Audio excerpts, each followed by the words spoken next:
Hello, my name is Roberta Rusciano from the Australian Institute of International Affairs National Office.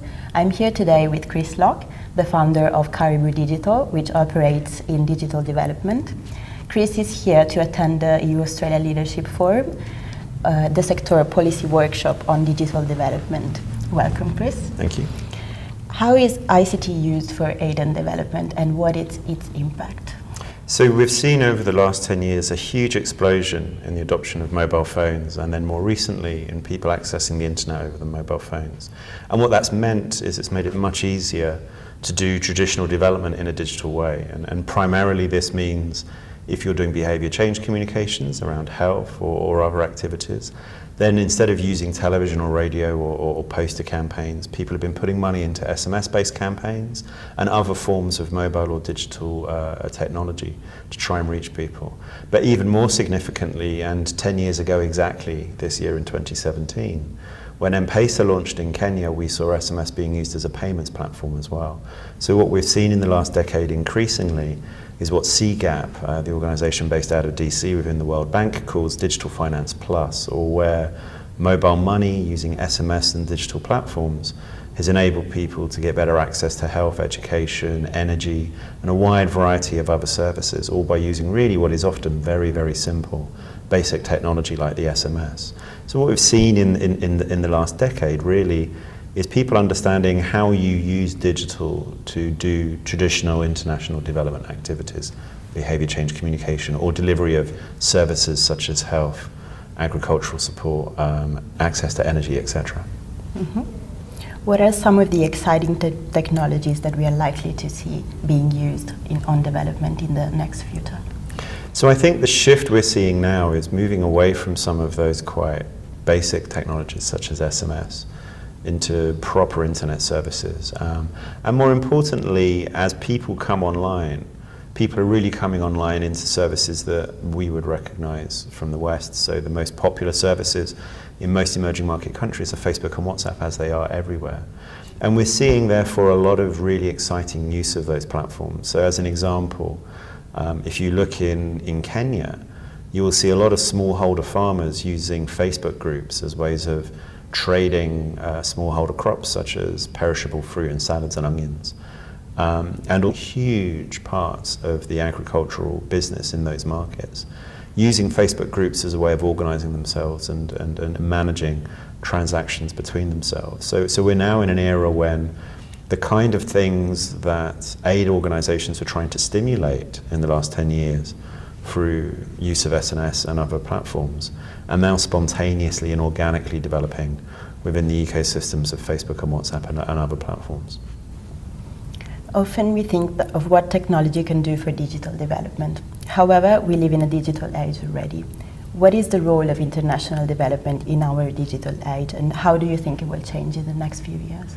Well, I think as a consequence of what I've just described, where people are coming online into Facebook and WhatsApp as platforms, people don't live within the kind of fair and open web in the way that we may perceive of it, in the way that Tim Berners-Lee originally designed it when he developed the web. And there are various consequences as an impact, various impacts as a consequence of that. So what does it mean for someone to only come online within a Facebook ecosystem or a WhatsApp ecosystem? What does it mean when the kind of work platforms that we see dominating the digital society and economy in the current decade map out onto those emerging markets? So we've seen a lot of issues around the way that digital platforms structure work. We've seen a lot of issues around the way Uber as a platform works. Mark Graham at the Oxford Internet Institute has done a lot of research and written very eloquently about the problems of how some digital work platforms work in emerging markets. It's wonderful that someone can have a phone or a computer or a tablet and use a platform such as Upwork to do tiny digital micro tasks and earn themselves some money. But there are certain power structures that go within those platforms that don't necessarily mean that it's an emancipatory experience for them, and may be closer to something like a digital sweatshop in the way that those workers work within those platforms.